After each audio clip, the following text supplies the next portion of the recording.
रामायण में ना एक ऐसा किरदार है जो वफादारी और सही गलत के बीच पिस कर ही रह गया। तो आज बात करते हैं कुंभकर्ण की, लंका के उस सोए हुए दैत्य की। जरा सोच कर देखिए, जंग का पासाना पूरी तरह पलट चुका है। रावण की सेना हार रही है।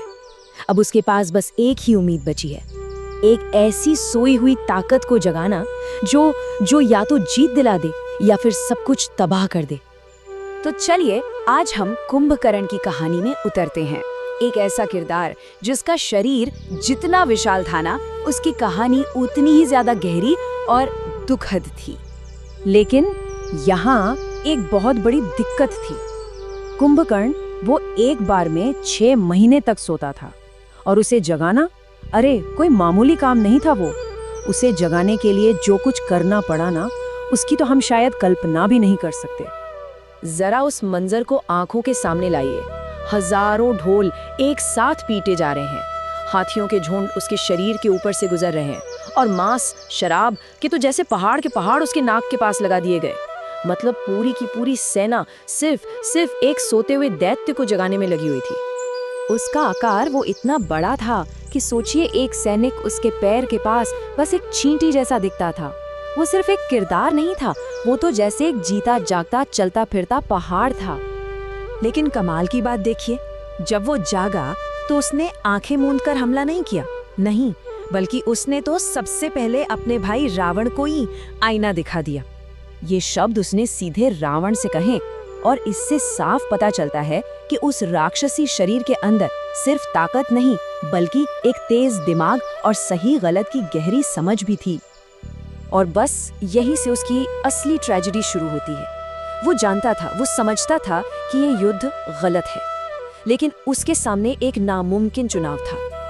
एक तरफ था धर्म और दूसरी तरफ था परिवार के प्रति उसका फर्ज। इस दुविधा को समझने के लिए ना हमें उसकी तुलना उसके भाई विभीषण से करनी होगी।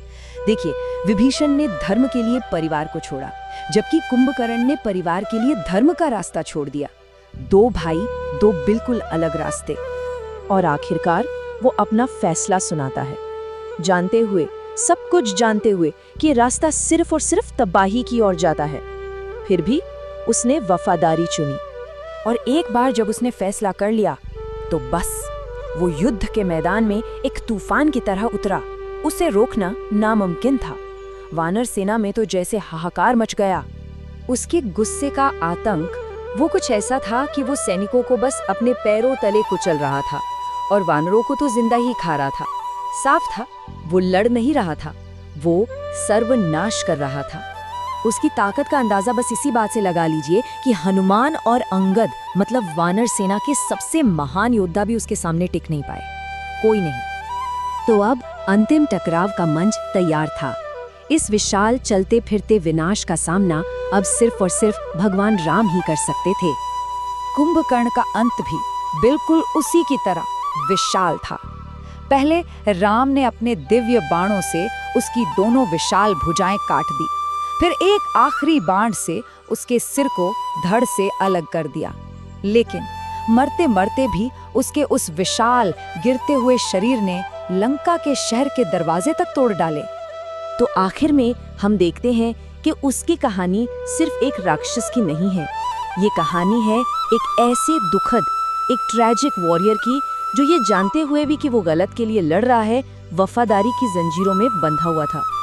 तो सवाल वही आकर खड़ा हो जाता है कि कुंभकर्ण आखिर था कौन, एक राक्षस या फिर एक ट्रैजिक हीरो?